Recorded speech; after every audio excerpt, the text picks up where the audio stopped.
అన్యాయం, అక్రమం, దాడులు. రేవంత్ రెడ్డి ముఖ్యమంత్రిమైన నీ గుణం మారలేదు, నువ్వు మనిషి మారలేదు, నీ క్యారెక్టర్ మారలేదు. కామారెడ్డి ప్రజలు ఇచ్చిన గుణపాఠం ఇంకా నీకు చేరినట్లేదు. ఈరోజు జరుగుతున్న దాడులు ఒక గౌరవనీయ శాసనసభ్యుడి మీద 2 సంవత్సరాలుగా ఏమిచ్చావు కామారెడ్డికి? కొడంగల్కి ఏం తీసుకెళ్ళావు? 10,000 కోట్లు తీసుకెళ్ళావు. మరి ఆ కామారెడ్డిలో ఓడించిన ప్రజలకు ఏం సమాధానం చెప్తావు? అభివృద్ధిలో చూపియు నీకు ఉత్తర తెలంగాణ మీద ప్రేమ ఉంది, కామారెడ్డి ప్రజల మీద ప్రేమ ఉందని. ఈ రకంగా 7 సార్లు ఓడిపోయినోడు తల మీద రూపాయి పెడితే ₹1 అమ్ముడు ఓని షబీరాలిని ముందు పెట్టుకొని 2 సంవత్సరాలుగా నువ్వు చేస్తున్న అరాచకం, అక్రమ కేసులు, అన్నిట్లా ప్రోటోకాల్కి అగ్నిస్ట్ గా నువ్వు చేస్తున్న చర్యలు ఏవైతున్నాయో అవి ఎవరు ప్రజలు హర్షించదగ్గవి కావు. మరీ ముఖ్యంగా ఈ అక్రమ దాడి ఎంత ధైర్యం కావాలా? ఒకటి చెప్తున్నా మీకు, ఎవడన్నా ఇనరా బరాబర్ ఒక్కొక్కరిని వదిలేదు లేదు కొడుకున్నారా. ఇండ్ల మీద దాడి చేసినంత దమ్మెక్కడిదిరా మీకు? దేంతో దాడి చేస్తారా? ఏం కావాలరా? సమాధానం, ప్రతి దానికి సమాధానం ఇస్తాం. సోదరుడు కొద్ది సౌమ్యుడు అనుకుంటున్నారు, నాదట్లా కాదు. కన్నుకు కన్ను, పన్నుకు పన్ను, కత్తి కత్తి, ఆయుధం కాయుధం, దేనికైతే దానికి. ప్రజాస్వామ్యమా ఫ్యాక్షనిజమా నిర్ణయించుకోనరా మీరు. ఎక్కడికి వస్తారు? మీ ముఖ్యమంత్రి దక్షిణ తెలంగాణ నుండి రమ్మన్నది. మీకు ఇంకేది హోంమంత్రి అయిన రేవంత్ రెడ్డిని రమ్మన్నది. ముఖ్యంగా చెప్తున్నాం, కామారెడ్డిలో ఇంకొకసారి ఇట్లాంటి దాడి జరిగితే తెలంగాణ వ్యాప్తంగా ఉన్న బీజేపీ కార్యకర్తలు ఒక్కొక్క వీరుడై మీ ప్రతి ఒక్కరిని ఎముకలు ఇరిచేస్తారు. మీరు అనుకుంటున్నారు, ఏదైనా దమ్ము ఉంటే అభివృద్ధిలో చూపించండి, ఏదైనా ధైర్యం ఉంటే ప్రజాస్వామ్య విలువలు కాపాడండి. 7 సార్లు ఓడిపోయినావు షబీరాలి, నీకు ఇంకెప్పుడు బుద్ధి వస్తుంది? వయసు వచ్చింది తప్ప నీ గుణం మారలేదు. ప్రజలు ఎన్నిసార్లు తిరస్కరిస్తారు? నీ ప్లేస్లో 20 కూడా 4 సార్లు బయలుదేరి చచ్చిపోతారు. ఎన్నిసార్లు ఓడిపోతారు? 7 సార్లు ఓడిపోయిన బుద్ధి రాలేదా? నువ్వు జీవితంలో నీకు లేదు, నువ్వు గెలిచే రాత లేదు. కామారెడ్డి ప్రజలు నిన్ను ఎప్పటి కూడా అంగీకరించరు. నువ్వు చేసిన దురాఘాతాలు, మంత్రివర్గంలో ఉన్నప్పుడు నువ్వు చేసిన అవినీతి కావచ్చు, అక్రమాలు కావచ్చు, అభివృద్ధికి దూరం చేసిన ఈ ప్రాంతం కావచ్చు, ఎట్టి పరిస్థితులు కూడా కామారెడ్డి ప్రజలు నువ్వు ఎన్ని ప్రలోభాలు పెట్టినా, ఎన్ని తప్పుడు పనులు చేసినా ఎప్పటికీ నాకు చేపించరు అగ్రి గారితో. ఇంకా మరీ ముఖ్యంగా చెప్తున్నాం, రేవంత్ రెడ్డి నీతోనే మాకు పోటీ.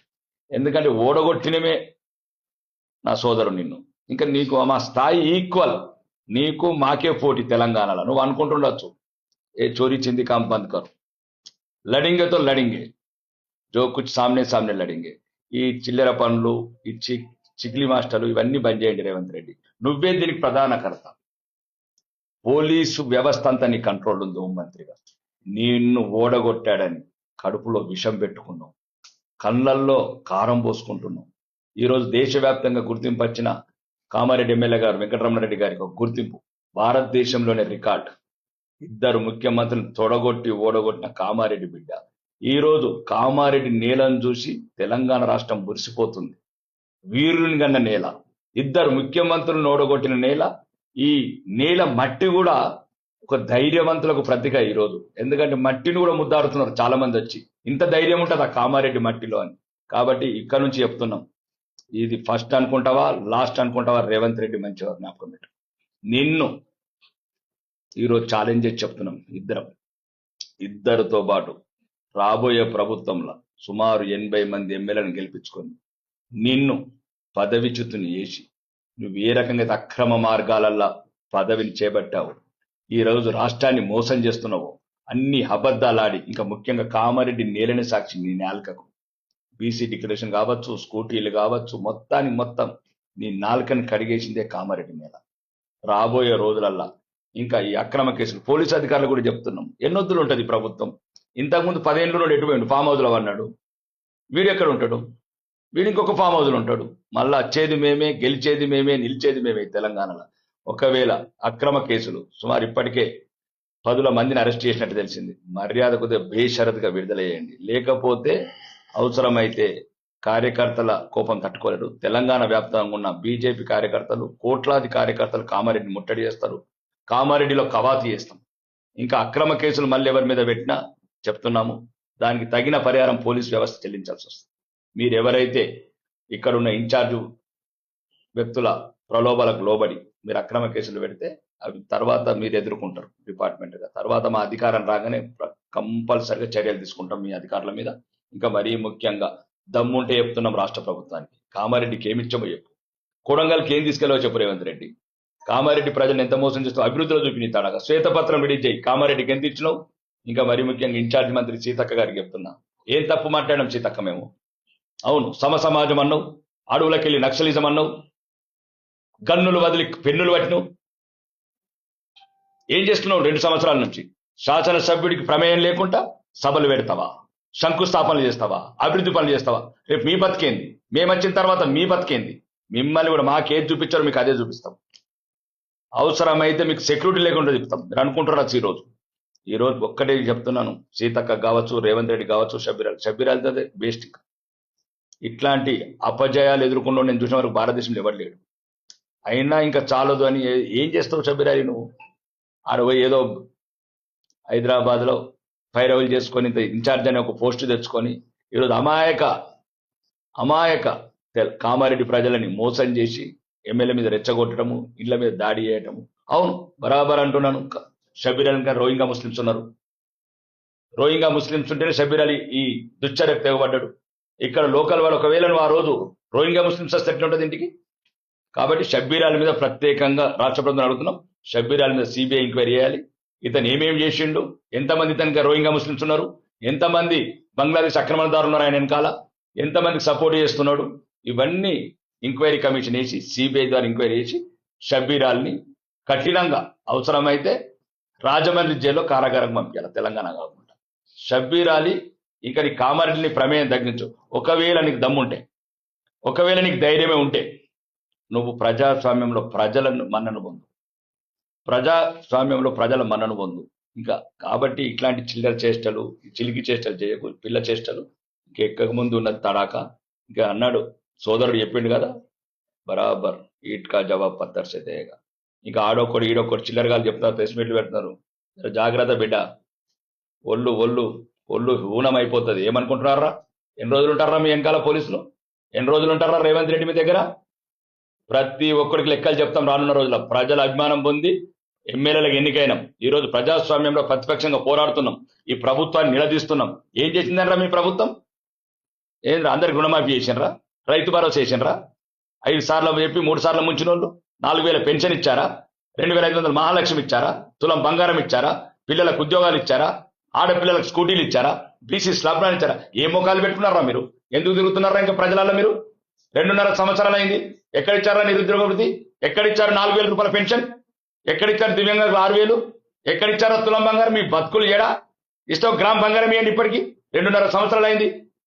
ప్రజలను నట్టేట ముంచి అబద్ధాలు చెప్పి ఈరోజు ఉర్రూతలు ఊతున్నారు కదా. ప్రతి ఒక్కరికి సమాధానం చెప్తాం. ఇక ముందు చెప్తున్నాం, కామారెడ్డిలో కూడా మీరు ఎవరైనా తప్పుడు ఆరోపణలు చేస్తే దమ్ముంటే ప్రభుత్వం మీ చేతిలో ఉంది.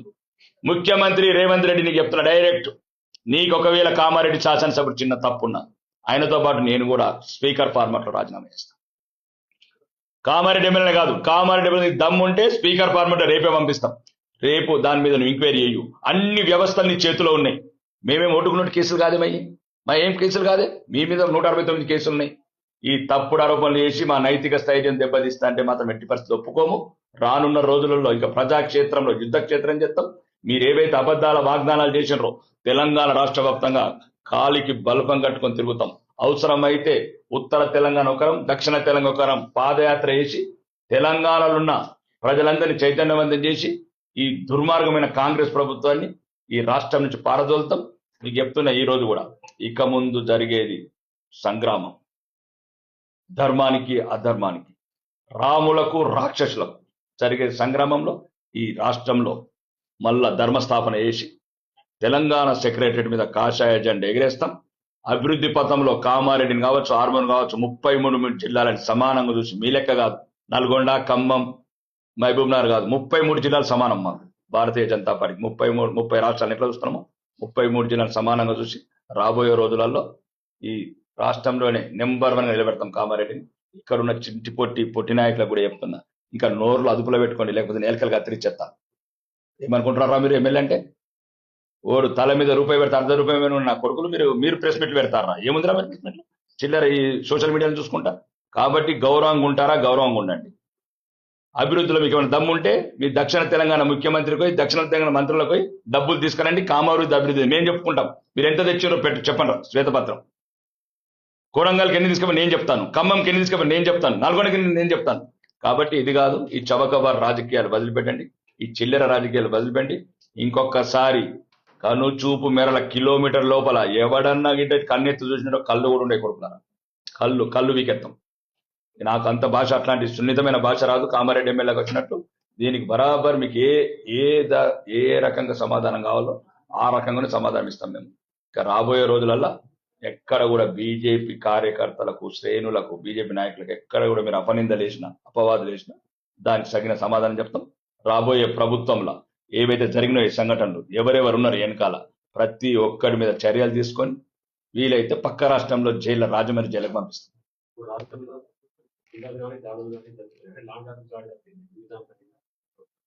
అంటే ముఖ్యమంత్రి అతను ఉన్నాడు కదా, ఏం తప్పలేదు, పరిపాలన గాడి తప్పింది. ఇప్పుడు ఏంది, తినతందుకే తిండి లేని సంపంగం ఇచ్చినట్టు ఆయన ఏమన్నాడు, ఉద్యోగులకు డబ్బులు ఇవ్వమంటే ఏమన్నాడు, మొన్న నన్ను కోసుకొని అన్నాడు. మరి 5,000 కోట్లు ఎక్కడికి తీసుకొస్తాడు? రాహుల్ గాంధీకి, ప్రియాంక గాంధీకి 1,000 కోట్లు ఇస్తాడు. 1,000 కోట్లు ఎక్కడ ఇస్తావు రేవంత్ రెడ్డి? ఇక్కడ ఉద్యోగులకి 100 కోట్లు.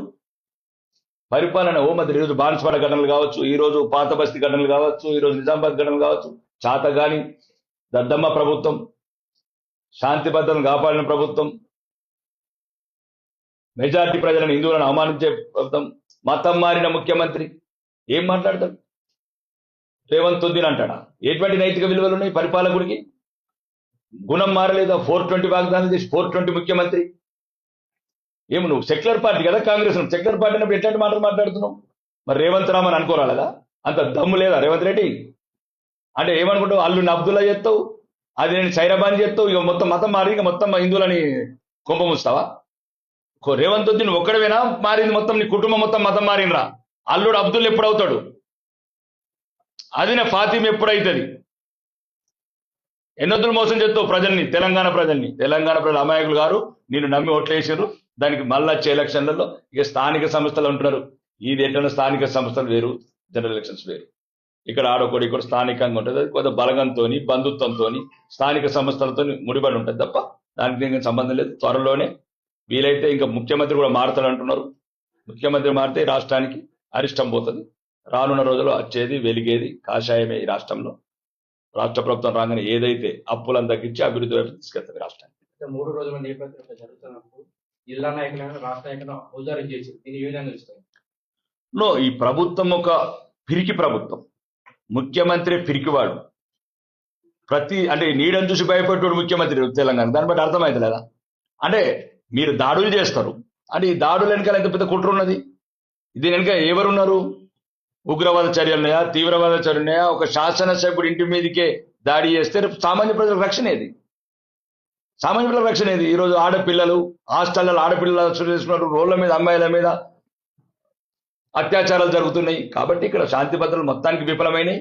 ఇక్కడ కామారెడ్డి సంఘటన దానికి మచ్చుతునుక. కాబట్టి ఇక రానున్న రోజులలో భవిష్యత్తులో ఎట్టి పరిస్థితుల్లో కూడా శాంతి భద్రతలు కాపాడి రాష్ట్రాన్ని కరెక్ట్ పరిపాలించమని చెప్తున్న ముఖ్యమంత్రికి. ఈ చౌకబారు ప్రకటనలు, ఢిల్లీ పర్యటనలు మానేయు. ఇంకున్నది 2 సంవత్సరాలు.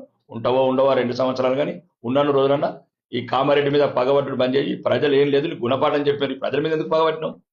నువ్వు చాతగానే వాడని నోడగొట్టిండ్రు, కడుపులో విషం పెట్టుకున్నావు. ఇట్లా మనిషి ఎంతున్నవు, విషం ఎంతున్నది?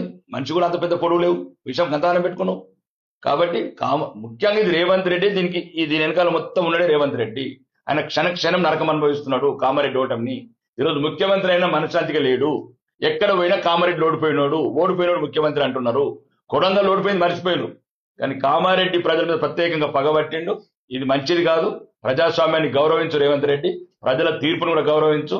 ఇంకొకసారి కామారెడ్డికి ఏదైనా స్పెషల్గా అయితే అవసరమైతే నీ కామారెడ్డి మీద ప్రేమ చూపి అంటే కొడంగల్ కామారెడ్డి శ్వేతపత్రం రిలీజ్ చేయి. నువ్వు 2.5 సంవత్సరాల కామారెడ్డికి ఎన్నిచ్చినావు, కొడంగల్కి ఎన్నిచ్చినావు. అప్పుడే కామారెడ్డి ప్రజల మీద నువ్వు పగబట్టనట్టు నిరూపితం అవుతుంది.